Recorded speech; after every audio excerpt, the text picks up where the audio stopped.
Hi, friends. It's my pleasure that I have got a chance to meet you guys. And yes, I can see students have joined over here.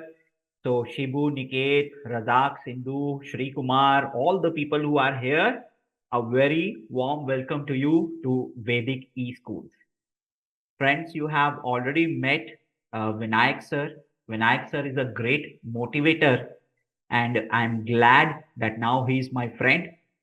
Sir has been in contact with IIT and NEET aspirants. He's been working with them from last 10 to 12 years, and he has helped thousands of students in their journey for preparation of these exams. And I'm damn sure the tips that sir has given you, they are going to motivate you not only in your exam preparation, but in almost every aspect of life.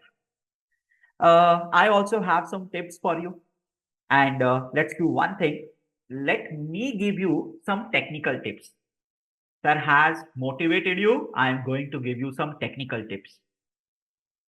So, friends, it's like let's do one thing. Let's consider Lionel Messi, Cristiano Ronaldo, Sachin Tendulkar, and Virat Kohli.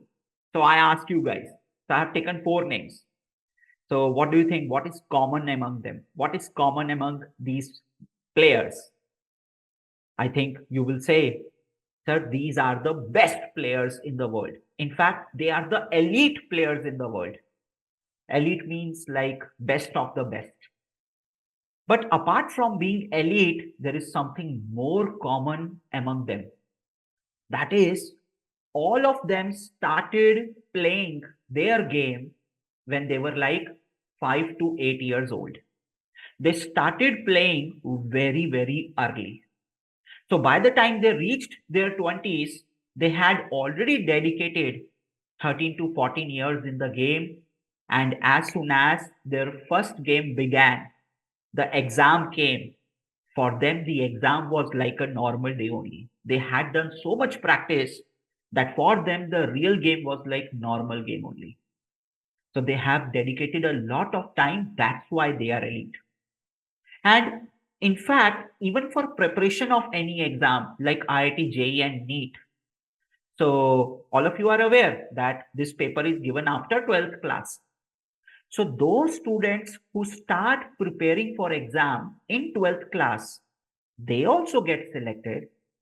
Those people also get selected. But if you will check the percentage of maximum selection or the maximum number of toppers, all those students are the ones who have started preparing in 8th, 9th, or 10th, or the very beginning of 11th class. The reason is very simple. If you start early, you will have more time. So, this is my first tip to you, start early, because the syllabus is vast. There is a wide variety of questions to be discussed. And to achieve a speed and accuracy, to know the shortcuts, you need to revise again and again. So this is only possible when you have ample amount of time. So I would always suggest you, if you are in 8th class, 9th class, 10th class, 11th class beginning, and you are fascinated by Iron Man, you want to be an engineer like Iron Man, you want to be a doctor like Doctor Strange, the elite among their community, then now is the time to start. Please start early. This is my first tip. Okay. Now, please note that when I'm saying start early, so I'm not saying that you are in 9th class, you start preparing the 11th class syllabus. I'm not saying like this. If you are in 8th class or 9th class, first of all, quickly cover up whatever you have learned in previous classes. In your current class, make the syllabus strong and try to do extra questions like competitive exams questions or the sample papers which are given by NTSC or some Olympiads. So try to do those questions so that your brain will develop. And yes, if possible, if you are in 8th class, try to start a bit of 9th class also. If you are in 9th class, try to start a bit of 10th class also. But first, you have to make sure that your foundation is strong. So your previous classes must be covered and your current class must be covered. Because what you learned in 9th class will come in 10th, 11th. What you will learn in 10th class will come in 12th. So ninth class is the foundation of IIT JEE preparation. This you have to remember. So start early means make your foundation strong, make your current class strong. Now, once you start your preparation, lot of things will be there. So suppose if you are doing self-preparation, then for any exam, it is important to know the syllabus. If you do not know the syllabus, then what will happen? Maybe you are not aware of all the topics. So you will study less number of topics. Ultimately, you will not be able to solve the question in exam. You do not know the syllabus and you take a foreign author book. So in foreign author book, there will be so many topics and every topic will be so much deep. So every topic, studying every topic will take a lot of time. You will become master of that topic, but other topics you will not have sufficient time to complete. Again, your syllabus will not be completed and again your marks will go down. So understanding how much is the syllabus, what topics have to be covered, and how much deep I have to go in every topic, this is very important. So that neither you study less nor you study more. You only study that much which is required. So this is my second tip to you. Whenever you start preparing for something, please do analyze the syllabus. Now, particularly for IIT JEE NEET, how we can analyze the syllabus? How do you check the syllabus, guys, for IIT JEE NEET? Sir, they will simply go to the website of the conducting bodies. Like for IIT, we can simply search JEE syllabus, JEE main syllabus, JEE advanced syllabus. Similarly, you can search the syllabus for NEET exam. You can write down that syllabus on paper and then post the syllabus on the walls. Whenever you come inside the room, whenever you go in outside the room, you will see the syllabus. So by looking at the syllabus again and again, somewhere in your mind, there will be a consciousness. Yes, I have to do this syllabus. Yes, I have to do this syllabus. That consciousness will poke you. Please complete your syllabus. Your syllabus is pending. That's why we put it on walls. Okay. So what you can do, you go to the website, analyze the check, note down the syllabus, official syllabus, and then compare every chapter, I mean its topics, with the topics of NCERT. Sir, why we have to do it? See, you have to study for school. You can never ignore school, right? You have to study for school. So if the topics of IIT JEE are common with NCERT, that is advantage for you. And believe me, this is what is going to happen in all subjects, physics, chemistry, maths, bio. So bio for NEET. In all subjects, the syllabus is nearly the same. Syllabus is definitely, it is very much same. The difference is level of questions. That also I will tell you. So what you do on the paper, you highlight all those topics which are there in NCERT also. This means these topics are going to help you both in your competitive exam and both in NCERT. Now what you do, you start studying NCERT. So say for example, today I will do the first chapter of physics. Let me do vectors of physics. Okay. So what you do, you study NCERT, read each and every line. Don't worry. In my next step, I will tell you how to approach every topic. That also I will tell you how to approach every topic. You study NCERT thoroughly, do all the solved examples, unsolved examples, revise the NCERT again, and then do one thing. Take one standard book also. Maximum 2 books, not more than that. Maximum 2 books. Now, the other standard book, why we need it? Because in NCERT, there is some syllabus. Topics are there, all topics are there, but their depth is less. And moreover, the level of question is less. IIT JEE requires much more level of questions in physics or maths. Physical chemistry is okay. NCERT is sufficient for physical chemistry. Similarly, if bio is there, in bio, you need to go much more deep into every topic for NEET exam. Correct or not? So only NCERT will not do. For physical chemistry, it will do. But for other subjects, you need to take one more book. Please don't take a foreign author book. It is too humongous. It is not at all required. For physics, you can take H.C. Verma. For organic chemistry, you can take Arihan. And for maths, you can take R.D. Sharma. That is sufficient. That is totally sufficient. NCERT, these standard books and previous year questions. That is truly speaking, nothing more is required than that. I don't know why people refer to 3-4 books.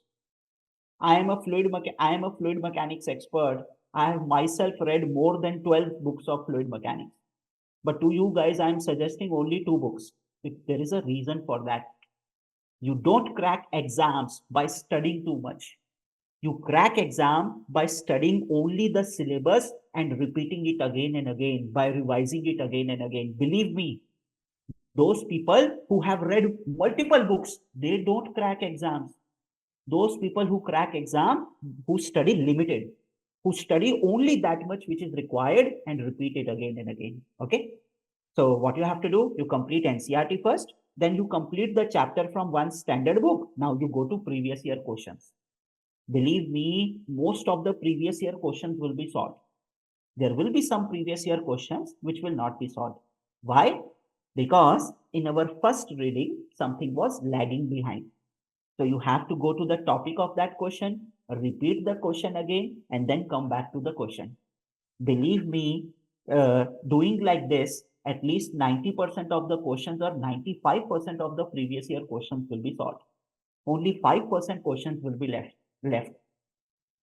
Because those 5% questions are really very special questions. They are really very tough questions.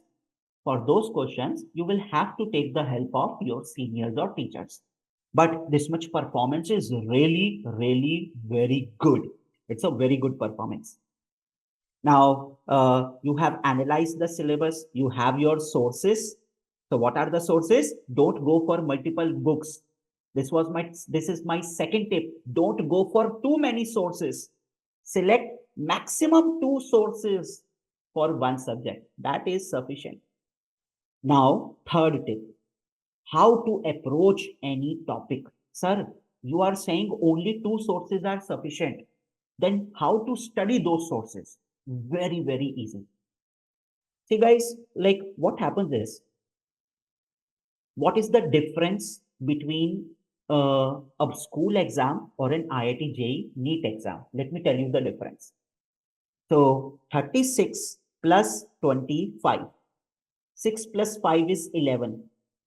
So we will put the 1 on unit place here and take 1 carry forward. Why do we take carry forward? A simple question of 6th, 7th class. 36 plus 25, 6 plus 5 is 11. We will put 1 here and 1 carry forward. Why carry forward? Believe me, 80 to 85% students are not able to answer this. Such a simple thing. Such a simple thing, such a simple method, which we have started learning from our 3rd, 4th class. Then similarly, 36 multiplied by 25. So we will multiply 36 by 5 and put 180. Then you will put a cross here. And then you will multiply 3 by 25, that is 75. So 180, 75 cross. You will add them. Why we put a cross? Believe me, again 80 to 85% students are not able to answer. When you study for school exam, board exam, just knowing the method is sufficient. But when you study for IIT JEE exam or even NEET exam, knowing the method is not going to help you out. You have to understand why this method, how I can improve this method. Because ultimately you are going to become engineer or doctor. The ultimate goal of engineer or doctor is to find out new machines, is to invent new machines or discover new medicine, discover new disease and find out the cure of that. So your mind has to be innovative. So how can you make your mind innovative? By asking the question why. Why is very important. WHY. Why this is happening? Why we are using this method? This is very important. Believe me, there is no rocket science in cracking IIT JEE. Only thing you have to do, I had 130 marks in IIT JEE physics, okay? So, and I was a very bad student. It was only a push of my parents that I was able to achieve such marks in physics. So 130 out of 150, 130 something. So I was a bad student. I was able to do it. I'm damn sure every one of you can do it. Everyone can do it. So asking that question why is very important. So what you do, whenever you start a topic, say for example, buoyancy. So first read the definition and also read the story behind it. Like why Archimedes found out that principle of buoyancy. Then check what are the applications of that topic, how that topic has helped to in our past, how our present is dependent on the topic, shipbuilding and exports, etc. How the topic is going to help us in the future. So when you study the story of the topic, applications of the topic, actually you feel a respect for that topic. And once you feel respect, you get dedicated and you feel love for that topic. So we want to read that topic more and more. So this is the strategy to develop an interest for a topic. Read past, present, and future, and also check out applications. Now, here one catch is there. Please don't start reading the story of everything because then you will lose your time. Some topics, maybe buoyancy, maybe AC current. So when Nikola Tesla found out AC current, how he revolutionized the world. Why E is equal to mc square is considered to be one of the topmost equation in the world. How Newton found out the gravitational principle. So check out some stories, not all of them. Otherwise, you will keep on reading stories only. So sometimes it's good to see the history of science. That's how I motivate myself. Once you know the application of topic, check out what is the formula of the topic. What method we have used to derive that formula. Why that method? I mean, if I'm finding out the formula of force, this means I will apply Newton's second law, force is equal to mass into acceleration. If I want to calculate power, then obviously energy conservation principle. And if I want to find out the mass transfer, obviously mass conservation principle. So why? What method we are applying to derive the formula? What are the assumptions in the derivation? If I change the assumption, what will happen? This is important, by the way, because in IIT JEE, the questions are not direct. Sometimes the questions are based on derivation. It is possible that the question is not solved by formula, the question is solved by second last step of the derivation or the third last step of the derivation. That's why derivation is important. When you do the derivation, sir, what is the meaning of each and every term? Sir, dp is equal to minus rho g dh. What is this equation? How do I see this equation in the real world? What is the physical meaning of dp? What is the physical meaning of dh? Try to ask this question. These things are not written in the book, but if you will think, if you will take the help of your teachers, they will definitely tell you. So try to understand what is the meaning of this equation, what is the meaning of each and every term. Once the formula comes, first solve the basic questions. Solve a lot of questions, solved unsolved questions, because you will learn how to retrieve important information from the question, how to relate a question with the formula, how to check out whether the formula is applicable in the question or not. So spend some time in the topic. Then try to find out the shortcuts of the topic and try to find out, I have solved this question by comparing the slopes of the graph. Can I solve this question by comparing the area of the graph? Is it possible that a mathematical shortcut is applicable over here? While I'm solving a question, what will happen if I change the assumption? What will happen if I remove this given value? I have found out an answer. Can I find something else also? Can I relate this question with other chapter or subject also? So this why you have to ask every time. Believe me, for first 20 days, 25 days, the things will look tough. You will think, yeah, I'm not getting any answers. I'm facing so much problem. Why? But believe me, from 25th and 26th day, or maybe within 20 days, you will start getting your answers. More and more we push our brain, more and more answers we get. So what did I tell you? So I told you analyze the syllabus. I told you to start early, analyze the syllabus. I have told you how to approach any topic or question. Let me give you one more hint, one more tip.